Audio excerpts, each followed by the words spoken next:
Baik, Assalamualaikum warahmatullahi wabarakatuh. Saya akan melanjutkan mata kuliah kriminologi, yaitu hari ini saya akan mengajarkan dua modul, yaitu lingkup studi kriminologi dan kejahatan arti dan status penjahat. Untuk modul pertama, ruang lingkup studi kriminologi, rekan-rekan perlu ketahui bahwa kejahatan menjadi perhatian para ilmuwan pada sekitar abad ke-19 lalu, setelah ilmu pengetahuan berusaha untuk menganalisis masalah kejahatan secara ilmiah. Dengan berkembangnya ilmu pengetahuan sehingga memberikan kontribusi yang sangat besar terhadap lahirnya kriminologi. Sebagai pengetahuan di bidang kriminologi ini yaitu kajiannya tentang kejahatan dan penjahat. Sejarah kriminologi rekan-rekan perlu ketahui kriminologi ini sejarahnya yaitu secara ilmu pengetahuan pada abad ke-15, yaitu Thomas More telah mengadakan penelitian di Ethiopia dan Inggris untuk mencari sebab-sebab timbulnya kejahatan, sampai pada kesimpulannya bahwa pada umumnya kejahatan itu timbul sebagai akibat dari banyaknya pelanggaran yang terdapat di suatu daerah. Banyaknya pengangguran waktu itu akibat kurangnya tanah pertanian serta banyaknya tentara yang cacat psikis maupun psikis sebagai akibat dari peperangan, sehingga timbulnya sebab-sebab kejahatan tersebut. Itu menurut Thomas More. Kemudian pada abad ke-16 timbulnya suatu masa yaitu masa pembaruan, yaitu Renaissance dalam tubuh gereja, sehingga memberikan peluang kepada tokoh-tokoh gereja untuk memberikan faktor duniawi. Martin Luther adalah seorang tokoh gereja pada saat itu mengadakan penelitian bahwa pada umumnya kejahatan itu timbul sebagai akibat dari kemiskinan yang melanda masyarakat. Jadi pada saat zaman pembaruan di tubuh gereja itu, menurut Martin Luther mengatakan bahwa kejahatan itu timbul sebagai akibat dari kemiskinan yang melanda masyarakat. Kemudian pada abad ke-17, pada abad ini dikenal dengan masa Enkelring, di mana Rousseau and Voltaire dalam teori kontrak sosialnya mengatakan sangat mencelah adanya hukuman mati. Dia sangat mencela sekali kalau hukuman mati tersebut, rekan-rekan, bagi penjahat, sebab hukuman yang demikian kurang manusiawi, kata beliau. Kalau hukuman mati tidak manusiawi dan tidak mencari sebab-sebab terjadinya perbuatan jahat itu. Sehingga pada abad ke-18, Bentham, salah seorang ahli dari Inggris, mencetuskan suatu teori utility yang mengajarkan bahwa sebaiknya hukuman yang dijatuhkan itu harus berguna bagi si penjahat untuk dapat memperbaiki kesalahan sehingga ia menjadi anggota masyarakat yang baik. Ini sebab-sebab dari kejahatan itu. Kemudian pada abad ke-19, yaitu Topinard, seorang ahli dari Prancis, berhasil menciptakan istilah kriminologi sebagai suatu cabang ilmu pengetahuan yang berusaha untuk mencari sebab serta mengatasinya. Beliau ini menyatakan timbulnya suatu kejahatan selain ditentukan oleh faktor intern seperti hobi, ekstrim seperti ekonomi, sosial, dan sebagainya. Mengapa baru di negara Prancis cabang ilmu itu timbul? Hal ini disebabkan ada 3, rekan-rekan. Yang pertama, karena taraf pendidikan di negara Prancis pada waktu itu cukup tinggi sehingga dapat menghasilkan sejumlah para ahli memperdalam ilmu pengetahuan termasuk ilmu kejahatan. Kemudian yang kedua, grafik kejahatan di negara Prancis pada saat itu dan sangat meningkat dibandingkan negara-negara lain di dunia. Jadi pada saat kejahatan di Prancis zaman itu sangat meningkat. Sehingga mengundang para ahli mengadakan penelitian. Nah, ini yang mereka melakukan penelitian terkait dengan kenapa sampai sebab-sebab kejahatan itu timbul. Kemudian yang ketiga adalah karena pada saat itu sedang berkembang dengan pesat semboyan liberty atau kemerdekaan, equality atau persamaan, dan fraternity atau persaudaraan. Kemudian rekan-rekan mahasiswa yang saya bagangkan yang masih aktif hari ini, dari segi religius, ternyata kejahatan itu dimulai sejak Nabi Adam dan Hawa yang telah berbuat dosa di Taman Firdaus. Karena memakan buah terlarang, akibatnya mereka mendapatkan hukuman dari Tuhan berupa penggusuran dari taman itu, serta kehilangan kebahagiaan itu, serta dikenakan hukuman kematian fisik dari Tuhan, rekan-rekan. Jadi mereka ini makanan buah terlarang, rekan-rekan. Rekan-rekan mahasiswa harus ketahui juga apa yang dimaksud dengan kriminologi, rekan-rekan. Istilah kriminologi diambil dari bahasa Inggris, yaitu kriminologi. Berasal dari bahasa Latin juga yang terdiri dari dua kata, crimen yang berarti penjahat, sedangkan logos yang berarti pengetahuan. Dengan demikian, kriminologi ini adalah ilmu pengetahuan yang mempelajari tentang kejahatan atau penjahat. Kejahatan atau penjahat, rekan-rekan. Jadi kriminologi adalah ilmu pengetahuan yang mempelajari tentang kejahatan atau penjahat. Ada beberapa pendapat para tokoh, yaitu yang pertama adalah William Adrian Boger. Dia mengatakan bahwa ilmu kriminologi adalah ilmu pengetahuan yang bertujuan menyelidiki gejala-gejala kejahatan seluas-luasnya, termasuk patologi sosial, kemiskinan, pelacuran, alkoholisme, pecandu, narkoba, bunuh diri. Ini menurut William Adrian Boger.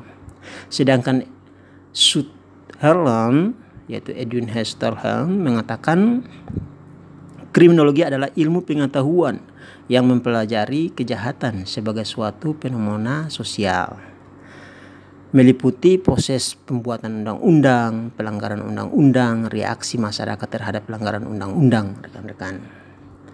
Kemudian Muljato, dia mengatakan kriminologi adalah ilmu pengetahuan tentang kejahatan-kejahatan dan kelakuan jelek. Itu adalah Muljanto. Kalau Edward Mann mengatakan bahwa kriminologi adalah ilmu pengetahuan yang mempelajari kejahatan, baik dilakukan oleh individu, kelompok, atau masyarakat. Itu adalah para tokoh mendefinisikan kriminologi, rekan-rekan. Batasan kriminologi, rekan-rekan. Kriminologi adalah himpunan kontribusi dari berbagai ilmu pengetahuan guna memberikan penjelasan tentang sebab-sebab timbulnya kejahatan, tentang pelaku kejahatan atau penjahat, serta upaya penanggulangan kejahatan sebagai wujud dari reaksi sosial terhadap kejahatan dan pelaku kejahatan atau penjahat, rekan-rekan. Kemudian ada perbedaan antara kriminologi dan pidana. Perbedaan di sini adalah kriminologi. Kriminologi itu berbicara tentang tindakan manusia dalam bertentangan dengan norma yang ditetapkan oleh masyarakat. Jadi aturan-aturan itu yang ditetapkan oleh masyarakat, tindakan manusia dalam bertentangan dengan norma-norma yang ditetapkan oleh masyarakat. Jadi manusia melakukan tindakan harus berdasarkan dengan norma atau aturan-aturan yang ditetapkan oleh masyarakat. Kemudian pidana menentukan kejahatan berdasarkan tindakan yang telah dirumuskan dalam KUHP. Jadi kejahatannya yang dilakukan, maka KUHP yang dikedepankan, rekan-rekan. Kemudian memusatkan perhatian kepada faktor penyebab terjadinya kejahatan. Dan perbedaan di pidana yaitu memusatkan perhatian terhadap pembuktian suatu kejahatan, rekan-rekan. Ini adalah perbedaan antara kriminologi dan pidana. Kemudian persamaannya, rekan-rekan. Persamaan antara kriminologi dan pidana. Hukum pidana dan kriminologi secara tegas berhubungan langsung dengan pelaku kejahatan. Jadi dua persamaan ini antara hukum pidana dan kriminologi itu berhubungan langsung dengan para pelaku kejahatan. Hukuman dan pelakunya, perbuatan jahat itu perlu diambil tindakan preventif maupun represif dengan tujuan agar penjahat jerah atau tidak mengulangi lagi perbuatannya, rekan-rekan. Ini adalah persamaannya. Faktor yang memicu perkembangan kriminologi. Kriminologi termasuk mata kuliah atau cabang ilmu yang baru berbeda dengan hukum pidana yang muncul begitu manusia bermasyarakat. Sedangkan kriminologi baru berkembang tahun 1850 bersama sosiologinya, yaitu sosiologi antropologi dan psikologi. Cabang-cabang ilmu yang mempelajari gejala atau tingkah laku manusia dan masyarakat. Karena manusia makhluk yang paling berkembang di antara makhluk lain. Kemudian berawal dari pemikiran bahwa manusia merupakan serigala bagi manusia lain. Homo hominin lupus, selalu mementingkan diri sendiri. Faktor yang memicu perkembangan kriminologi juga, rekan-rekan. Keperluan orang lain, maka diperlukan suatu norma yang mengatur kehidupannya. Jumlah tersebut penting sehingga manusia tidak selalu saling berkelahi untuk menjaga kelangsungan hidup, rekan-rekan. Kemudian tujuan dari norma adalah, atau tujuan dari aturan adalah untuk ditaati, sehingga diperlukan sanksi. Dalam itu dikenal sebagai bentuk norma yang berlaku dalam masyarakat, seperti norma agama, kesusilaan, adat, hukum. Di antara norma tersebut, bentuk sanksi yang paling hebat atau terdapat dalam hukuman pidana yaitu sanksi berupa derita atau nestapa yang diberikan secara sadar dan sengaja pada seseorang yang telah melakukan suatu pelanggaran hukum. Ini diatur dalam pasal 10 KUHP, rekan-rekan. Kemudian objek studi kriminologi, rekan-rekan, ada 4, yaitu sosiologi hukum berbicara tentang fokus pada kejahatan atau perbuatannya. Ini sosiologi hukum ini fokusnya pada kejahatan perbuatannya. Kemudian etiologi kriminal, yaitu fokus pada kejahatan. 3, penologi, yaitu fokus pada reaksi sosial terhadap kejahatan dan penjahat. Kemudian yang keempat adalah fokus pada viktimisasi dan korban kejahatan. Keterkaitan antara kriminologi dengan hukum pidana. Tadi saya sudah jelaskan. Ilmu hukum pidana yaitu melihat pelaku kejahatan dan berat ringannya hukuman. Kalau antropologi melihat penilaian tentang kejahatan dengan kebudayaan masyarakat yang bersangkutan. Sedangkan psikologi memahami kepribadian penjahat. Sedangkan sosiologi melihat kejahatan adalah gejala sosial atau produk kondisi sosial. Dan kriminalistik yaitu waktu atau tempat terjadinya, alat dan cara melakukan kejahatan. Itu adalah keterkaitan kriminologi. Sebagai suatu masalah sosial legal, kejahatan dapat digolongkan berdasarkan 1, berat ringannya kejahatan atau violence and misdemeanor. Kemudian kejahatan tradisional atau kejahatan kontemporer, pihak yang dirugikan atau individu, negara, kesejahteraan sosial individu ini per orang, negara itu adalah negara yang merasa dirugikan. Kemudian pendekatan divisional dalam konteks batasan kriminologi, yaitu 1, legalistik, pelanggaran KUHP pidana. Kemudian norma tingkah laku, pelanggaran norma perilaku atau norma sosial. Kemudian social harm atau penghargaan terhadap white collar criminal. Dan pelanggaran hak asasi manusia, penyebab kerugian sosial atau kemanusiaan. kemudian perilaku menyimpan terkait, yaitu defense and social control, masalah sosial, dosa atau jahat, dan cause masih diragukan sebagai batasan kriminologi rekan-rekan. Tujuan mempelajari kriminologi rekan-rekan, perlu harus ketahui tujuannya apa.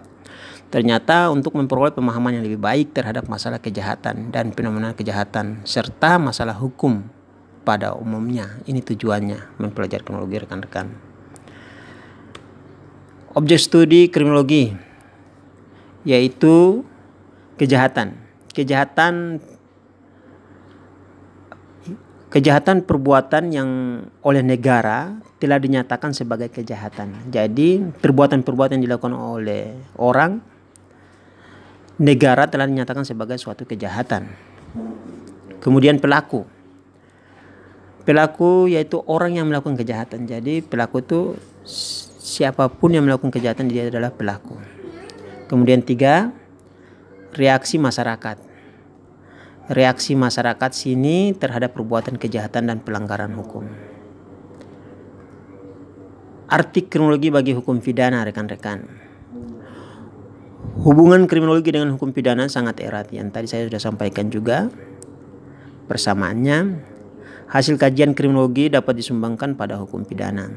Jadi hasil kajian dari kriminologi ya seperti penjahat atau kejahatan melakukan sebab-sebab suatu kejahatan, ternyata bermanfaat juga untuk disumbangkan untuk hukum pidana.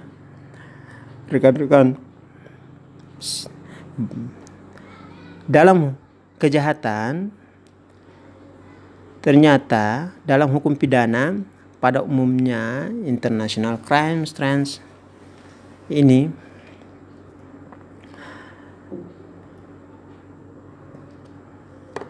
saya melanjutkan lagi di modul kedua, yaitu kejahatan serta arti dan status penjahat. Nanti setelah ini saya akan kembalikan kepada rekan-rekan untuk menanyakan. Modul kedua yaitu terkait dengan kejahatan serta arti dan status kejahatan penjahat. Kejahatan adalah suatu perbuatan.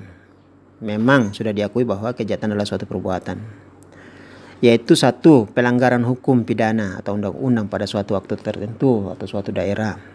Kemudian kedua, yang dilakukan baik dengan sengaja maupun tidak dengan sengaja.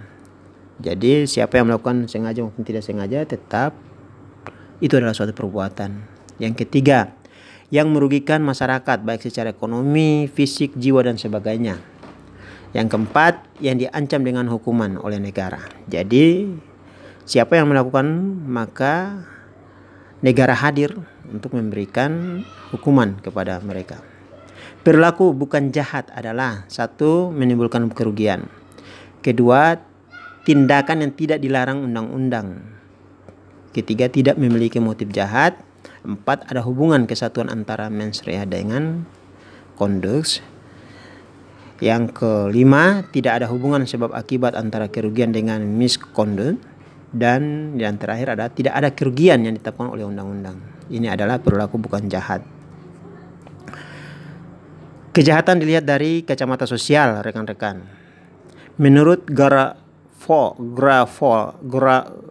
Garofalo, kejahatan adalah tindakan pelanggaran terhadap rasa kasihan dan rasa kejujuran. Sedangkan Brown, dia mengatakan kejahatan adalah pelanggaran terhadap sesuatu kebiasaan menmunculkan sanksi pidana. Sedangkan Toms, dia mengatakan kejahatan adalah tindakan yang bertentangan dengan rasa solidaritas kelompok. Ya, itu kayak rekan-rekan merasa jiwa korsa melakukan, nah itu menurut Thomas itu adalah suatu kejahatan apabila melakukan tindakan untuk membela sesama angkatan atau dan lain sebagainya kelompok. Kemudian timbulnya kejahatan tersembunyi, yaitu the hidden crimes, karena 1, penyimpangan rahasia. 2, tidak ingin diketahui oleh orang lain atau oleh pihak berwajib. 3, keengganan menjadi saksi, takut disangka terlibat dalam kejahatan. Dan yang keempat, tidak menyukai diberlakukannya suatu aturan hukum tertentu. Ini timbulnya kejahatan tersembunyi menurut Selin. Kemudian timbulnya the hidden crimes. Satu, tidak mau melaporkan pelanggaran yang dilakukannya sendiri. Yang kedua, kondisi kesadaran pelapor yang tidak stabil. Ketiga, ada rasa malu, takut ancaman takut, balas dendam dari pelaku kejahatan. Dan terakhir adalah hubungan sosial dengan pelaku, saudara, kekasih, dan lain sebagainya. Kejahatan, arti dan status penjahat, rekan-rekan, yaitu penjahat. Penjahat adalah mereka yang memenuhi ciri-ciri tertentu, yaitu seorang pelanggar hukum yang mempunyai keahlian-keahlian, sikap-sikap dan hubungan-hubungan sosial yang menunjukkan kematangan dalam kebudayaan penjahat. Dan menurut Eliot, penjahat adalah mereka yang dipidana karena melanggar undang-undang dan tidak mau mengakui nilai-nilai yang berlaku dalam masyarakat, yang termasuk para penjahat atau yang melakukan kejahatan. Itu yang tidak mengakui adanya nilai-nilai hukum. Kemudian, klasifikasi penjahat. Menurut status sosial pelaku kejahatan, kejahatan kerah putih, white collar criminal. Nah, ini penjahat elit yang dilakukan, atau elite criminal, atau penjahat kelas atas, the upper class criminal. Dan yang kedua adalah penjahat kelas bawah, penjahat jalanan. Jadi kerah putih ini dilakukan oleh orang-orang yang berdasi, sedangkan kelas bawah yaitu orang-orang yang tidak berdasi. Berdasi artinya seperti orang-orang yang statusnya status berkelas, seperti anggota DPR dan lain sebagainya. Menurut tingkat kerafian organisasi, penjahat terorganisir, yaitu organized criminal dan non-organized criminals. Kemudian klasifikasi penjahat. Menurut kepentingan pencarian nafkah, penjahat profesional, non-profesional. Menurut aspek kejiwaan pelaku kejahatan, episode kriminal, penjahat mentalnya yang tidak normal, penjahat tidak jahat, dan lain sebagainya. Menurut kebiasaan dilakukannya kejahatan, yaitu satu, penjahat kebiasaan atau habitual criminals dan non-habitual criminals. Menurut aspek tertentu dari sifat perbuatannya, pelaku casual offense, penjahat sesekali, penyeludupan, illegal importer dan illegal eksportir, yaitu barang-barang importir dan lain sebagainya. Menurut umur dari pelaku kejahatan. Jadi ini ada klasifikasi kejahatan artis status penjahat. Ternyata menurut umur ada yang dari para pelaku dewasa, yaitu atau penjahat dewasa, adult offense ini atau adult criminal, termasuk kenakalan remaja atau pelaku remaja. Ternyata kriminologi ini tidak mengenal umur, ada yang dewasa, ada yang remaja, dan bahkan anak-anak, saudara-saudara mahasiswa. Kemudian manfaat dalam kriminologi, saya sengaja memberikan manfaat ini untuk rekan-rekan juga mengetahui bahwa manfaat kriminologi adalah kemudian manfaat pribadi menggelakkan diri agar tidak terjerumus, ikut serta atau termakan oleh kejahatan. Kemudian manfaat masyarakat memberikan penerangan kepada masyarakat bahwa kejahatan itu merugikan serta membahayakan masyarakat, maka masyarakat dapat berpikir dan berusaha menanggulanginya. Sedangkan secara ilmiah memberikan hasil yang konkret dalam mengembangkan ilmu pengetahuan tentang kejahatan itu sendiri. Itu adalah manfaat dari kriminologi. Demikian yang saya sampaikan materi ini. Silakan rekan-rekan bertanya atau diskusi untuk kita bisa memecahkan bersama-sama. Perlu ketahui juga rekan-rekan bahwa untuk pertemuan ini nanti saya akan berikan tugas kepada rekan-rekan, nanti dikumpulkan sebelum pertemuan kedua melalui email saya. Nanti saya akan WA email saya kepada rekan-rekan untuk bisa mengisi atau mengerjakan tugas-tugas yang saya berikan.